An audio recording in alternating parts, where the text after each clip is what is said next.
Donc, je voulais aussi vous parler du Moyen Âge en France. Je parle bien sûr de la France puisque c'est l'exemple que je connais le mieux en Occident.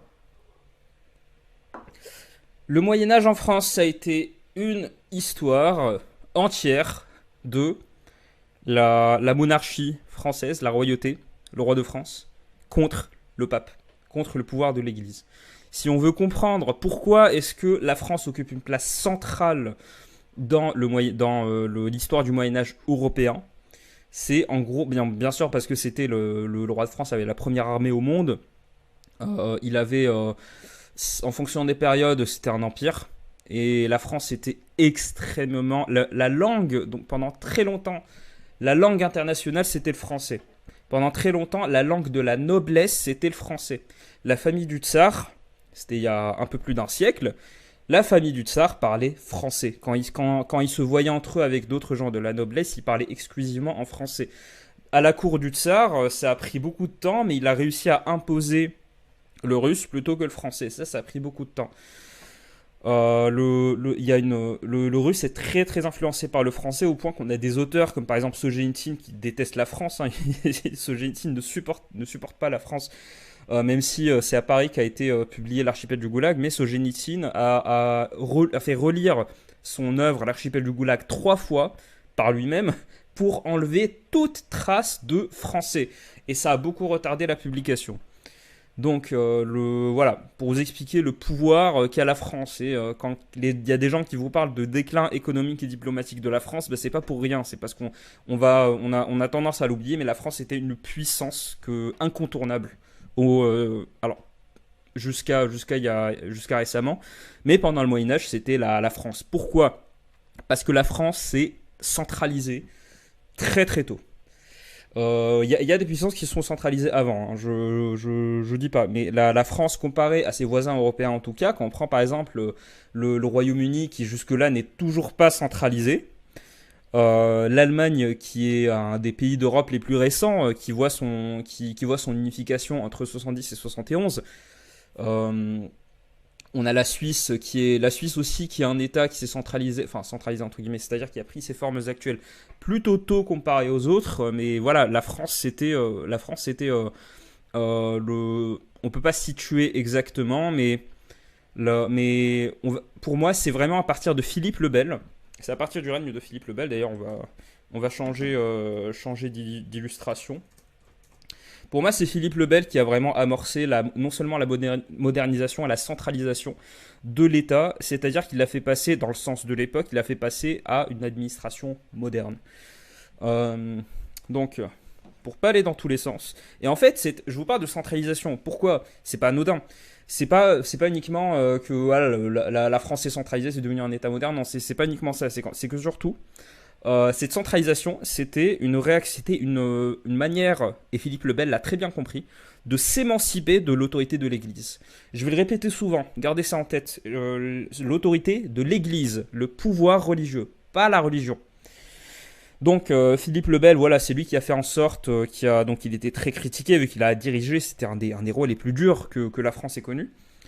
Il a fait énormément centraliser le pouvoir en fait. Philippe le Bel, c'est pas le seul exemple. Encore une fois, c'est pas de l'histoire, mais vraiment, dites-vous que surtout à partir du moitié 15e siècle, bah, les rois de France, c'était successivement chaque roi qui est venu, il a fait en sorte d'émanciper la France par rapport au pouvoir de l'Église. Pouvoir de l'Église, pas du pouvoir religieux. Dans la lignée de, on va dire, la doctrine de Philippe le Bel, si on peut appeler ça, c'est le gallicanisme. C'est-à-dire, alors, il y a des gens qui disent que le gallicanisme, c'était une tentative de fonder une église comme les Anglais. Donc, les Anglais, pour ceux qui ne le savent pas, nos voisins britanniques, nos voisins de l'autre côté de la Manche sont protestants. Ils sont protestants, mais pas protestants comme, je sais pas, comme un Allemand ou comme les WASP aux États-Unis. Ils sont protestants, ils suivent ce qui est un peu bizarre, hein, l'essence du protestantisme, c'était de s'insurger, enfin s'émanciper de l'autorité d'une église. Et en Angleterre, ils ont fondé une autre église. Enfin, c'était, je sais pas, c'est un peu bizarre. En fait, les Anglais, ils ont une église qui s'appelle l'anglicanisme, qui est complètement émancipé de l'Église catholique, bien sûr, parce que c'est des protestants. Oui, Henri VIII, donc c'était lui, et en fait, il voulait divorcer de sa femme, sauf que c'est une histoire qui est très connue, hein, on va passer dessus très rapidement. Sauf que bah, il pouvait pas divorcer puisque le pape il lui disait non, on va te faire foutre. Et du coup, il a fondé une église spécifiquement pour changer cette petite règle pour dire ouais, ok, moi je suis plus le pape, je suis l'église anglicane que j'ai fondée moi-même, donc je me donne le droit moi-même de divorcer de ma femme. Voilà. Et en fait, en France, on a autre chose, on a le gallicanisme. Le gallicanisme qui est... alors, on va remettre Philippe le Bel, parce que c'est plus pertinent pour ce que je suis en train de vous dire. On avait le gallicanisme, pardon, qui était... donc on le compare à l'anglicanisme anglais, sauf que l'église anglicane, donc c'est une église, il n'y a jamais eu d'église gallicane. Parce que ils en avaient pas besoin. T'avais l'autorité du roi qui était la deuxième figure la plus importante de la chrétienté après le pape. C'est moins une église à mon sens qu'une doctrine. C'est la doctrine selon laquelle bah en fait le pape il a pas son mot à dire et c'est le roi de France, donc c'est la France elle-même qui détermine, qui gère son culte et les croyants. Alors, je me resserre du café. Euh, on a d'autres exemples, hein. On a le Concordat de Bologne en 1516 qui permettait à la couronne, au roi de France, à la France d'élire elle-même, c'est de choisir elle-même ses responsables religieux, ce qui a fait perdre énormément de pouvoir à l'Église. Mais l'événement où tout a été chamboulé, pour moi, il y a un événement qu'on oublie tout le temps, vu que c'est pas l'éducation nationale a envie qu'on raconte autre chose, ce qui est normal. Mais il y a un événement qui, à mon sens, est beaucoup plus important que la Révolution française, qui a été décisif. En fait, c'était un coup de grâce au pouvoir religieux en Europe. Ça a été décisif dans l'émancipation des États européens, leur laïcisation par la suite, mais surtout leur émancipation de l'Église. C'était pas la Révolution française, c'était pas 1905, c'était le traité de Westphalie de 1648. Alors, je crois qu'il y a un tableau. Voilà, 1648, le traité de Westphalie. Donc c'était un traité qui a mis fin à la... Il y a eu plusieurs conséquences, hein. C'est vraiment un truc... Pour moi, c'est le traité qui a le plus influencé l'Europe moderne. Enfin, l'Occident moderne. Dans ce cadre-là, tu dis ce que tu veux. Déjà, c'est le traité qui a définitivement déterminé le statut de la Suisse. C'est-à-dire que la Suisse est un État neutre qui considère que tous les autres États veulent lui casser la gueule, donc on arme la population, service militaire obligatoire, on garde à tout prix notre indépendance.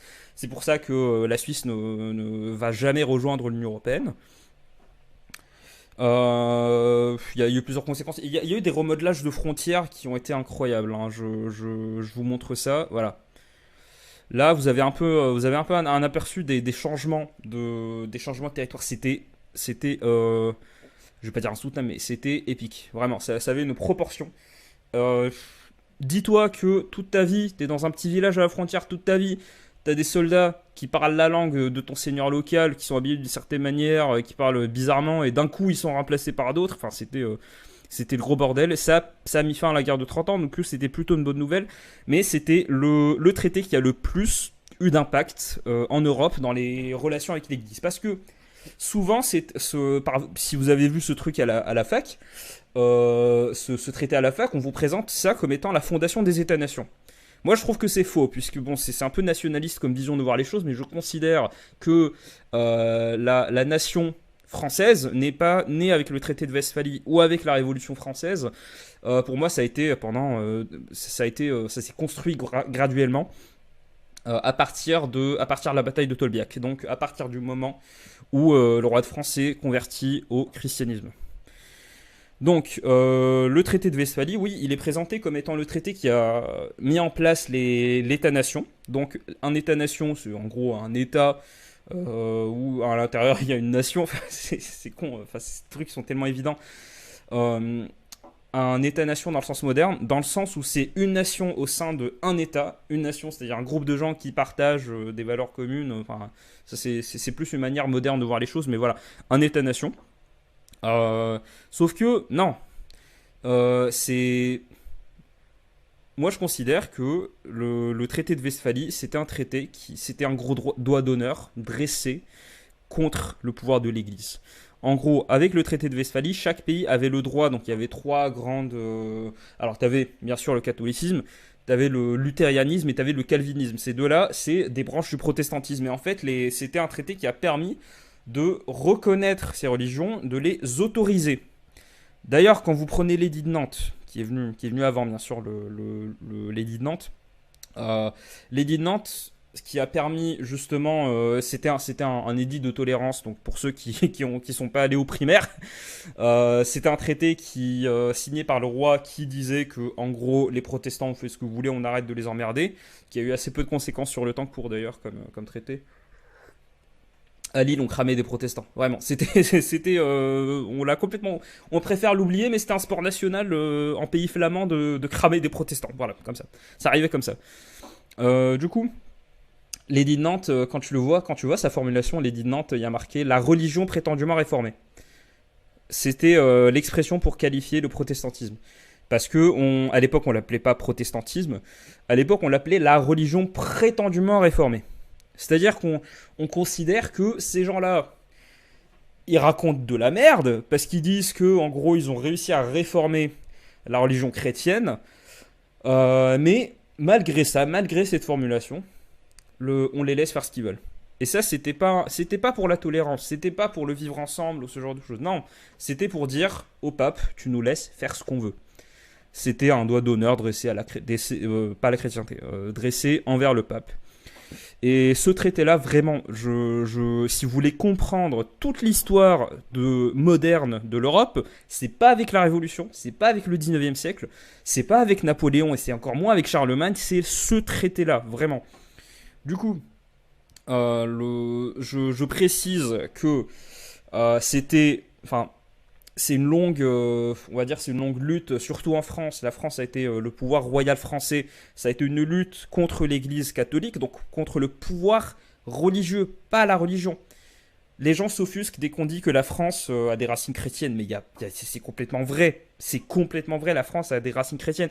Le roi de France était appelé le très chrétien par le pape. Le très chrétien, c'était un titre d'abord qui revenait à Jésus-Christ. Ensuite, qui revenait à... donc le pape décidait de le donner à n'importe qui du moment où il espérait qu'il était méritant. Je crois que François Ier avait ce titre-là. Mais à partir d'un moment, c'était que le roi de France qui portait ce titre. Il n'y avait que le roi de France qui avait le droit d'avoir ce titre de très chrétien. On considérait, et jusqu'à aujourd'hui, il y a des gens qui disent, à juste titre, que la France, c'est la fille aînée de l'Église. C'est à ce stade-là. Moi, je pense pas. Je pense que c'est plutôt le cousin vénère de l'Église, vu que on l'oublie souvent, mais il y avait des gens qui venaient de partout en Europe pour se faire toucher par le roi de France, puisqu'on considérait, surtout Louis XIV, parce qu'on considérait qu'il avait des pouvoirs divins, qu'il pouvait soigner les gens. Et ces pouvoirs-là, on ne les attribuait pas forcément au pape. Le pape, c'était dans plein de figures de l'histoire, enfin plein de moments de l'histoire, le pape, c'était secondaire. Le vrai représentant des chrétiens, on considérait que c'était le roi de France. Euh, avec qui c'était très facile de parler d'ailleurs, puisque historiquement, les rois de France, ils parlaient chacun genre 16 ou 15 langues différentes. C'était assez incroyable. Et dernier exemple là-dessus, c'est que la France a beaucoup moins été touchée par la réforme protestante. Donc encore une fois, il y a eu des conneries, il y a eu la Saint-Barthélemy, il y a eu plein de trucs, mais bon, la France n'a pas vu ses frontières divisées à cause de la réforme. Contrairement à d'autres pays, par exemple l'Allemagne où c'était très sanglant. Pourquoi ? Parce que le pouvoir religieux français était, le pouvoir, on va dire, la royauté, la couronne de France était très puissante. Très catholique, très centralisée, ce qui fait qu'elle a beaucoup mieux réussi.